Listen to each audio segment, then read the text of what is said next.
Steam Next Fest has come and gone. Steam's game festivals have become more hype for me over the 2020s more than any Nintendo Direct, Game Awards, or any recent E3 presentation. Even with its focus on indie games. While they definitely have their live streams, their interview with developers, and all of that, one big thing that Steam does that these others don't is demos.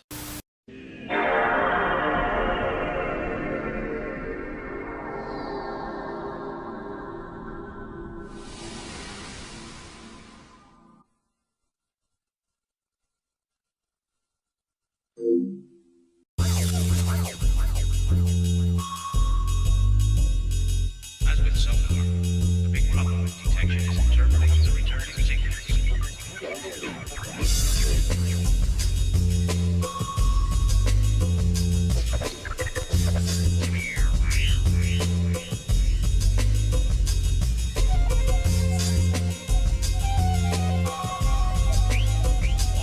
Demos after the 6 generations of consoles just kind of died.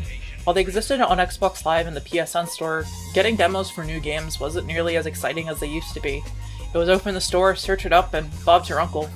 And then once pre-orders became more lucrative, demos felt like they went the way of the dodo, only occasionally popping up for some titles.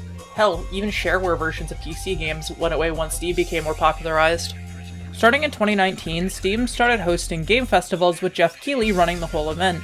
In his words, now feels like the right time to take a completely digital approach to the consumer event space. Not everyone can attend a physical trade show or a consumer event. The Game Festival is designed from the ground up as an event without barriers, extending the benefits of a physical event to the global gaming community. The Steam Game Festival focuses on indie games coming out that would otherwise get drowned out in Steam's massive catalog of games. Now, anyone familiar knows that this isn't Steam's first effort to help indie developers. The Steam Greenlight program and Early Access come to mind, but both of those have really bad reputations now for good reason. I feel like this is definitely the most appropriate way of showing off games. No cost of entry, no risk. Just download the demos and try out some games. The only caveat being you have a week.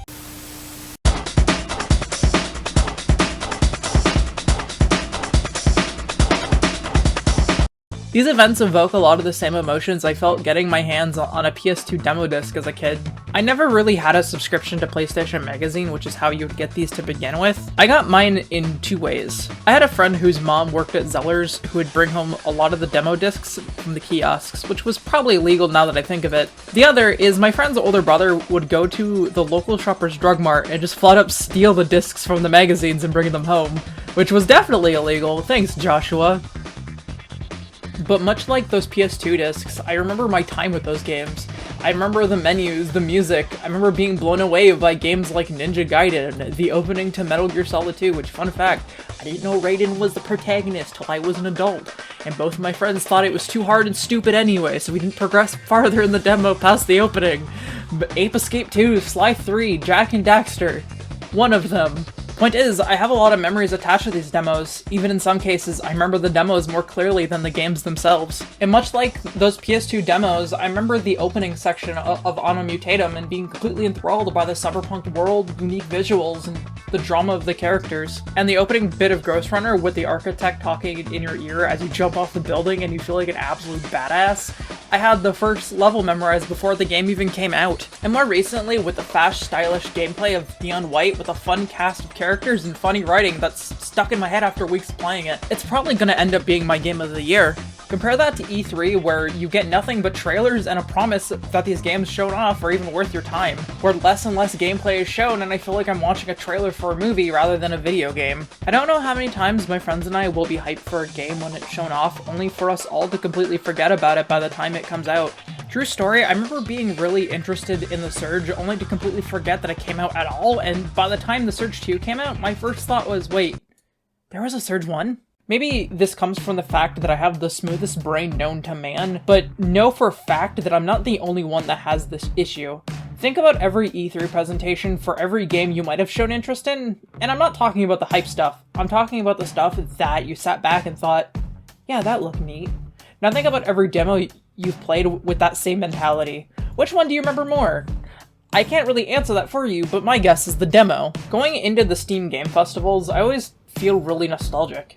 Sure, not everything I download is going to be a banger. At best, I'm going to keep playing, and at worst, I uninstall. but it brings back this overwhelming, unknowing feeling of playing demos as a kid. Plus, seeing how much of an investment games are now, not only with how much games cost, but the time investment involved with playing them. Demos are something that I'm glad to see and want to see more of. Elden Ring takes around 20 to 30 hours to even scratch the surface.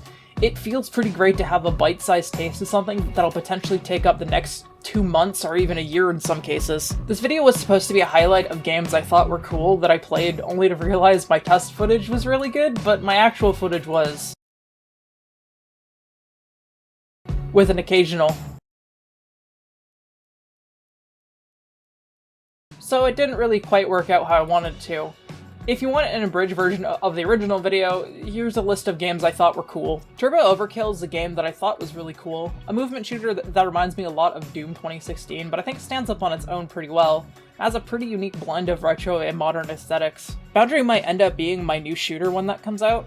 It's a tactical FPS taking place in space and zero gravity. I didn't really play much of it, but I really liked what I played. It felt like a new approach to verticality in an FPS that I really enjoyed. It's not gonna be to everyone's taste, but I sure had fun with it. Other games that caught my interest, but I'm not quite sure about, are Core Keeper, a Minecraft Stardew Valley-like game that I had a ton of fun with, but I was kinda confused the entire time. Speaking of Stardew Valley, Coromon, which takes a Stardew Valley approach to playing other Pokemon games. I haven't had much time with this one, but I am certainly interested in it. Ghost Lore didn't really sit right with me when I played it, but the longer I sat on it, the more I'm interested in it. It's a fun CRPG based on Eastern Asia folklore, and I think that's really cool. I liked the game a lot, but I'm not a huge fan of the controls. It feels like I'm sliding my character across a touchscreen rather than actually controlling it. Attacking and movement feels like a suggestion opposed to an input. Everything else I fell in love with though, which is a shame the controls just suck. If they just made movement work closer to something like Diablo or Lost Ark, I feel like I would have enjoyed it far more. And of course, Neon White's still living rent-free in my head. Anyway, having all that footage be junk bummed me out of making the whole video, but I wanted to talk about something that I thought was really cool. Thank you for coming to my TED Talk. Exits are to your left, comment sections are down below, and I will talk to you guys later.